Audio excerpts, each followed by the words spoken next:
හරි ළමයි. දැන් අපි යන්නේ O gate එක ගැන කතා කරන්න. O gate එක ගැන කතා කරද්දී ව්‍යුහය ගත්තොත් ඔන්න ඔය වගේ නිකන් මම කොහොමද ඒක කියන්නේ? AND gate එක හෙඩ මෙහෙට ඇදලා වගේ නේද? නිකන් මැදින් නිකන් AND gate එක නිකන් අර සරුංගලයක වගේ පට්ටමකින් ඇදලා වගේ. ඔව් ඔය වගේ ස්වරූපයක් තමයි ව්‍යුහයක් තමයි O gate එකට තියෙන්නේ. එතකොට O gate එකේ තර්කය මොන වගේ එකක් වෙන්නේ නැද්ද? O gate එකකට තියෙනවා තර්කයක් ඒකට මනන්න වෙච්ච එකිනෙකට අනන්‍ය වුණු තර්ක තුනක් ගේට් තුනට තියෙනවා. O gate එකේ තර්කය තමයි නංගි මල්ලේ. අපි ඒකත් උදාහරණකින් ගමු. දැන් ඔන්න ඔයාගේ මෝඩේ යාළුවාව ගමුකෝ උදාහරණයකට හරිද? ඔයාගේ මෝඩේ යාළුවාට සෙට් වෙනවා කෙල්ලෙක්. හරිද? දැන් ඔය කෙල්ල මෙහෙම කියනවා. මට රමිදු අයියාව අමතක කරන්නත් බෑ. මට තරිදු අයියාව අමතක කරන්නත් බෑ. මට කසුන් අයියාව අමතක කරන්නත් බෑ. මට මේ හැමෝම එක්ක නිකන් chat කරනවා විතරයි. අපේ නෑදෑ වෙන අයියා එක්කත් chat කරන්න ඕනේ. මට එහෙම ඔයා නීති දාගෙන නම් එන්න එපා. මං මේ නීති වලට කැමති නෑ. මං එහෙම නීති වලට හිර වෙලා ඉන්න ඕන කෙල්ලෙක් නෙවෙයි කියලා ඔයාට කියනවා. හරිද? ඊට පස්සේ අන්තිමට කියනවා හැබැයි මොනවා වුණත් කවුරු මට කොහොම වුණත් කවව මට කොහොම වුණත් මං ඔයාට තමයි වැඩියෙන්ම ආදරේ. ඒ කට්ටියගෙන් වැඩියෙන්ම ආදරේ ඔයාට කියලා කියනවා. එහෙමනම් නංගේ මල්ලේ මම මොකද්ද කියන්න try කරන්නේ? මට මේ වැරද්දට සමා වෙන්න මට රමිදු අයියත් ඕනේ, තරිදු අයියත් ඕනේ, එක්සත් ඕනේ, බෙස්ටවත් ඕනේ කියලා අන්තිමට කියනවා හැබැයි මං ඒ ඔක්කොටම වඩා ඔයාට විතරයි ආදරේ කියලා. අම්මේ ඔය වගේ යාළුවෝ ඉන්නවා. හරිද? ඔය වගේ වාගේ යාළුවත් මෙන්ෂන් කරන් යන්න. හරිද? ඒ කියන්නේ අවුට්පුට් එක වෙන්න ඕනේ. මොකද්ද? කොච්චර වැරදි තිබ්බත් එක හරි හොඳ දෙයක් තියෙනවා නම් එක හරි සත්‍යයක් තියෙනවා නම් එක හරි පොසිටිව් දෙයක් තියෙනවා නම් අවුට්පුට් එක වෙන්නේ එකයි. දැක්කද? AND gate එකට වඩා හාත්පසින්ම වෙනස් තර්කයක් තමයි O gate එකට තියෙන්නේ. අවුට්පුට් එක කොහේ හරි තැනක නෑ සමාන.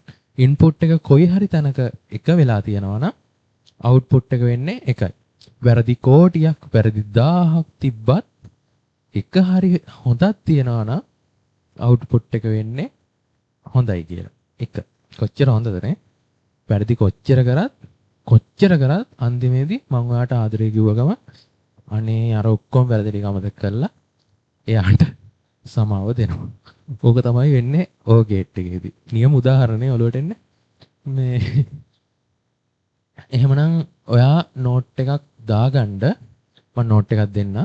එක් ආදානයක් හෝ සත්‍ය වන විට ප්‍රතිදානය සත්‍ය වේ. සියලු ආදාන අසත්‍ය වන විට පමණක් ප්‍රතිදානය අසත්‍ය වේ.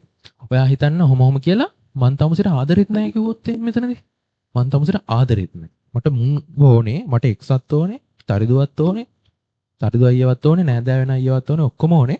මම ඔබට ආදරෙත් නැහැ. උන්ට විතරයි ආදරේ කියලා කිව්වොත් අනේ එහෙනම් බම්බු ගහපන් කියලා කිව්වා. ඒ වෙලාවටත් නෑ ඒත් කමන්නේ මං ඔයාට ආදරේනි කියලා එහෙම ඉන්නේ නැහැ හොඳ. සියල්ල වැරදින අවුට්පුට් එක මේ බිඳුව වෙන්නේ. හැමතැනම බිඳුව තිබ්බොත්.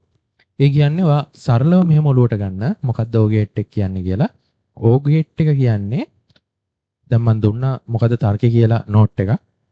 O gate එකට කොහේ හරි එකක් දැක්කොත් එයා අවුට්පුට් එක විදියට ගන්න අන්න ඒ එක. ඒ කියන්නේ කොහේ හරි මෙතන එකක් තිබ්බොත් අවුට්පුට් එක වෙන්නේ එකයි. ඔක්කොම වැරදි නම් විතර අවුට්පුට් එක බිඳුව.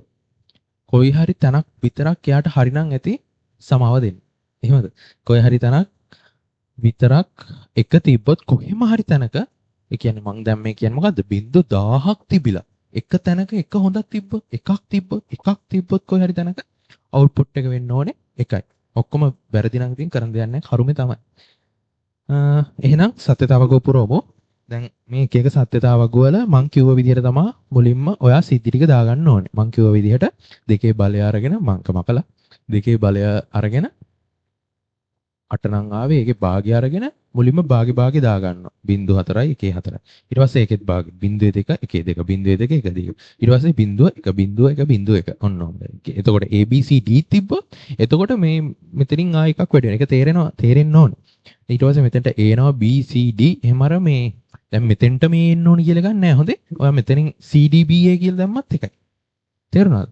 C D B A B C D A මොක දැම්මත් එකයි. ඔයා මේ නිරූපණය කරන්නේ සිද්ධි ටිකක් විතරයි. නැත්තම් ඔයාට පුළුවන් නම් හිතලා දාන්න A හරි ගියාම B වැරදි. B වැරදි වුණාම C එහෙම දැම්මොත් මේ දැන් මේකට එන්න ඕන සත්‍යතාවක නෙවෙයි මේ තියෙන්නේ හොඳේ. මේ තියෙන්නේ තුනේ සත්‍යතාවක ගවන්නේ. මේක දෙකේ එකකට ගහන්න මම ගහන්න.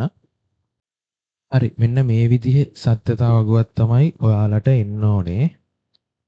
ඔන්න ඔය වගේ සත්‍යතාවකයක් එන්න ඕනේ. ඇයි? මෙතන තියෙන්නේ ඉන්පුට් දෙකයි. මේ එතකොට දෙකේ දෙවෙනි බලය 4යි. ඒ කියන්නේ 4 වාගයක් දෙකයිනේ. 0.2යි 1.2. දැන් විභාගයට තිබ්බොත් එහෙම 1.2යි 0.2යි කියලා. ඒ කියන්නේ මුලින්ම 1 තිබිලා පස්සේ 0 තිබ්බොත් කන්ෆියුස් වෙන්න එපා. කොහොම ආවත් ඔයාට කොහොම හරි සිද්ධිලික පෙන්වන්න විතරයි ඕනේ. මම මේ ලේසි ක්‍රමයක් කිව්වේ මේ පෙන්වන්න පුළුවන් වෙන්නේ. හරි. දැන් එතකොට කලින් ඒවල මේ ප්‍රකාශනයක් ඉදිරිපත් කරද්දි කොහොමද ප්‍රකාශනය ඉදිරිපත් කරන්නේ? AND gate එකේ නම් dot එක. not gate එකේ නම් bar එක. එතකොට OR gate එකේ කොහොමද ප්‍රකාශනය ඉදිරිපත් කරන්නේ? OR gate එකේ ප්‍රකාශනය ඉදිරිපත් කරන්නන්ගේ මල්ලි plus කියලා. ඒ කියන්නේ A plus B. A ධන B. ඔන්නෝම තමයි OR gate එකේ ප්‍රකාශනයක් ලියද්දි බූලිය ප්‍රකාශනයක් ලියද්දි ලියන්නේ. දැන් අපි මේක දැක්ක ගමන් අඳුර ගන්න ඕනේ මේක නම් මේ OR gate එකකින් ආපු අවුට් එකක් කියලා. ඔක දැක්කම මොකද ඔයාලට හිතෙන්න ඕනේ? මේක නම් මේ OR gate එකකින් ආපු ප්‍රකාශනයක් කියලා ඔයාලට හිතෙන්න ඕනි. හරි. එහෙනම් අපි දැන් මේකේ සත්‍යතාවක ගහමු. මොකද්ද OR gate එක දැක්ක ගමන් ඔයාලට මතක් වෙන්න ඕනේ? කොහේ හරි එකක් තියෙනවා නම් උගේ අවුට් එක වෙන්න ඕනේ 1 කියන එක. බිඳුවයි මේ දෙකම බිඳුවෙන් දෙකම වැරදි නම් බිඳුවයි. මෙයාගේ මෙතන හරි. 1යි මෙයාගේ මෙතන හරි. 1යි මෙයාගේ ඔක්කොම හරි එහෙනම් ඒත් එකයි වෙනසක් නැහැ. මෙතන A + B. හරි. අපිට ඕන ඔක ලියන්න පුළුවන්. දැන් මේක මෙහෙම සමාන කරලා F. මෙතන ලියන්න පුළුවන් F කියලා. හොඳේ. එහෙමත් පුළුවන්. මෙතන F කියලා ලියන්න පුළුවන්. හරි. OR gate එකත් ওই විදිහ තමයි නංගි මල්ලි කතා කරන්න පුළුවන්. ඊගාවට අපිට තියෙනවා සංයුක්ත ద్వාර දෙක ගැන කතා කරන්න. NAND gate එකයි NOR gate එකයි. ඒක ඊගාව වීඩියෝ එකෙන් කතා කරමු කියලා මට හිතෙනවා. හරි ඒකත් කතා කරමුකෝ. එතකොට gate එක ඉවරයිනේ. එහෙමනම් අපි ඊගාවට යන් NAND gate එකටනේ. අපි ඊගාව NAND gate එකට යන්. දැන් ඔයාලට මේ ඔක්කොම මම හිතනවා තේරෙනවා කියලා.